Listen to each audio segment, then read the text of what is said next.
despite what you might be thinking, these two circles are not equal. I repeat, these two circles are not equal. One is in fact larger than the other. What I need you to do is determine which one that is. So, please raise your hand if you believe the blue circle is larger than the red.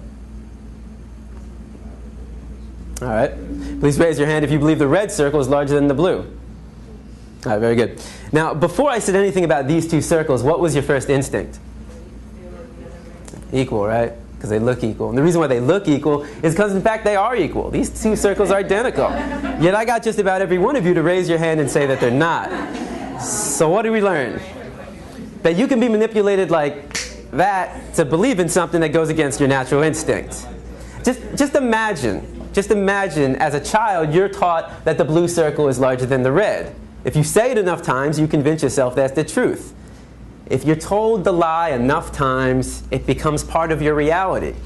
And if enough people are taught that lie, that the blue circle is larger than the red, well, now it becomes part of the culture. And if that culture then passes that misinformation along to the next generation, well, now it becomes tradition.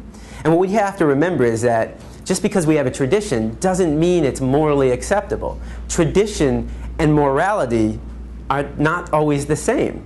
I mean, can you think of any traditions that we once had in the United States of America that we no longer have? That today we think back and that was immoral? Slavery, right? Less than 200 years ago. And that was a tradition. So the traditions we have today doesn't necessarily mean they're morally acceptable. And as we evolve as a culture, so do our traditions. Now, The Matrix is a story. It's a story. When told enough times to enough people, it becomes part of that culture. It becomes the tradition. And this story is being told over and over every day. In fact, if you believe the image on the carton is where you're getting your milk from, you're deceiving yourself. This is a fantasy. It only exists in your head. It's a blue pill fed to you by the industry to get you to buy their product. This is the Matrix, the lie we tell ourselves about where our food is coming from. The reality is far more disturbing. 90 to 95% of the milk, the meat, and the eggs that we consume in the United States are coming from these conditions. In fact, every year in the United States, 10 billion, right? 10 billion are being slaughtered for food. So what that works out to be is that every second in the United States, 300 animals are killed, just like that. So 300, 600, 900, 1,200. By the time I'm done talking today, there'll be over 1 million animals that have been slaughtered. And most of us don't even blink an eye. I mean, how is it possible that in the United States of America we can slaughter 300 animals every second and not question that? Because of the story we've been told. The story justifies the action. If you say it enough times, you actually convince yourself that's the truth. How many of you were taught as a child you need to eat meat to get protein? I mean, I know I was. How many of you were taught you need to drink cow's milk to get strong bones? Not dog milk, not chimpanzee milk, not elephant milk, not rhino milk, not hippo milk, not tiger milk, not lion milk, not giraffe milk, not elephant milk. Did I say that already? I think you get the point. Not even our own mother's milk, but we need to drink cow's milk to get strong bones. The absurdity of drinking the milk from any other species and any other being besides our own mother, when it's said enough times, loses its absurdness. Now, the first thing we've been taught is that our diet is natural. You know, we eat meat, dairy, and eggs, so therefore it must be natural. So let's find out. Now, you have two images on the wall. I want you to tell me all the thoughts that come to mind when you see the image on the left. And don't be afraid to scream out. What do you see? Fresh, yum, sweet, right?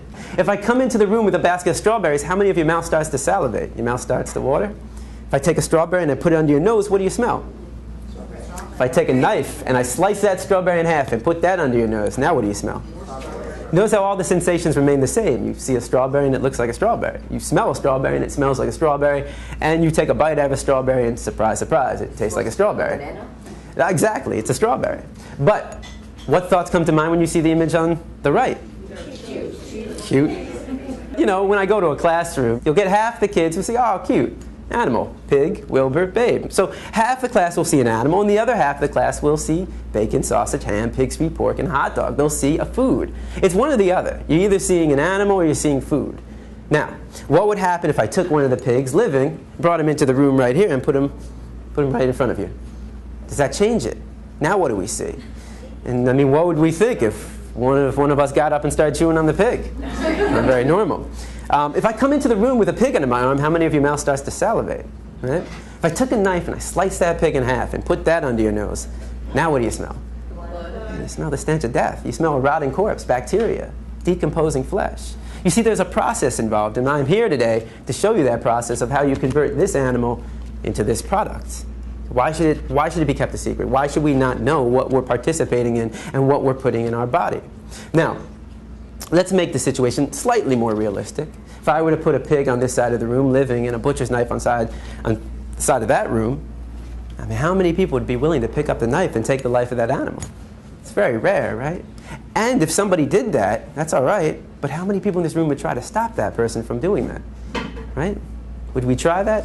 Of course. That's compassion. I mean, that is the greatest quality in the human race. There's no other species on this planet that has that level of compassion to extend to all living beings. But if you would stop somebody from killing a pig in front of you and then go home and have this for breakfast, well, that's called hypocrisy. You know, just because it comes in a nice, neat package all dressed up in your supermarket, just because you didn't take the knife and shove it through their jugular, just because you didn't get blood on your clothes, and just because you didn't hear their screams doesn't mean you didn't participate in the killing. Every time we buy this product, we are supporting somebody else doing what we ourselves wouldn't want to do, what we ourselves wouldn't want to see, and what we ourselves wouldn't want to hear.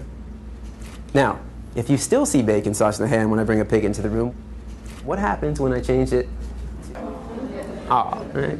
It's the common response. Now, I've never heard anybody say yum. Nobody ever sees dog feet, hot dog. So why not? Why don't we see a food? We've been accustomed to view this animal as our pet. The cultural story for us is, this is your pet. In another culture, certain parts of the world, they eat cats and dogs. That's their culture. That's their story they've been told. And how do we feel about that? A lot of people think it's disgusting, right? I imagine every one of you probably thinks it's disgusting to eat a dog. Why would it be disgusting to eat this animal and not disgusting to eat this animal? Why would it be wrong to eat this animal and right to eat this animal? And most importantly, why would it be wrong to kill this animal and right to kill this animal? Culture. It's culture. It's the story. It's the matrix that we've been told. But culture is just a story. That's all it is. It's just make-believe. What I'm concerned with is what is natural to the human species. Because every culture has a different story. So let's take a 3-year-old from any country in the world, and you put that 3-year-old in a room, and you line up 5 animals in front of that 3-year-old. A pig, a dog, a cow, a cat, and a chicken. Do you think the 3-year-old is going to know which one to eat and which one to pet? What's the 3-year-old most likely going to do, or try to do? Play with them all. It's going to try to play with them all. The 3-year-old has to be taught, no, no, no, no. Don't play with him. Eat him. Play with him. Pet him. That's what we were taught. We didn't choose our diet. Our diet is a learned behavior. We were raised to perceive this animal as your pet and this animal as your food. If you don't walk outside right now and you saw somebody taking a baseball bat to a dog's head, what would you do?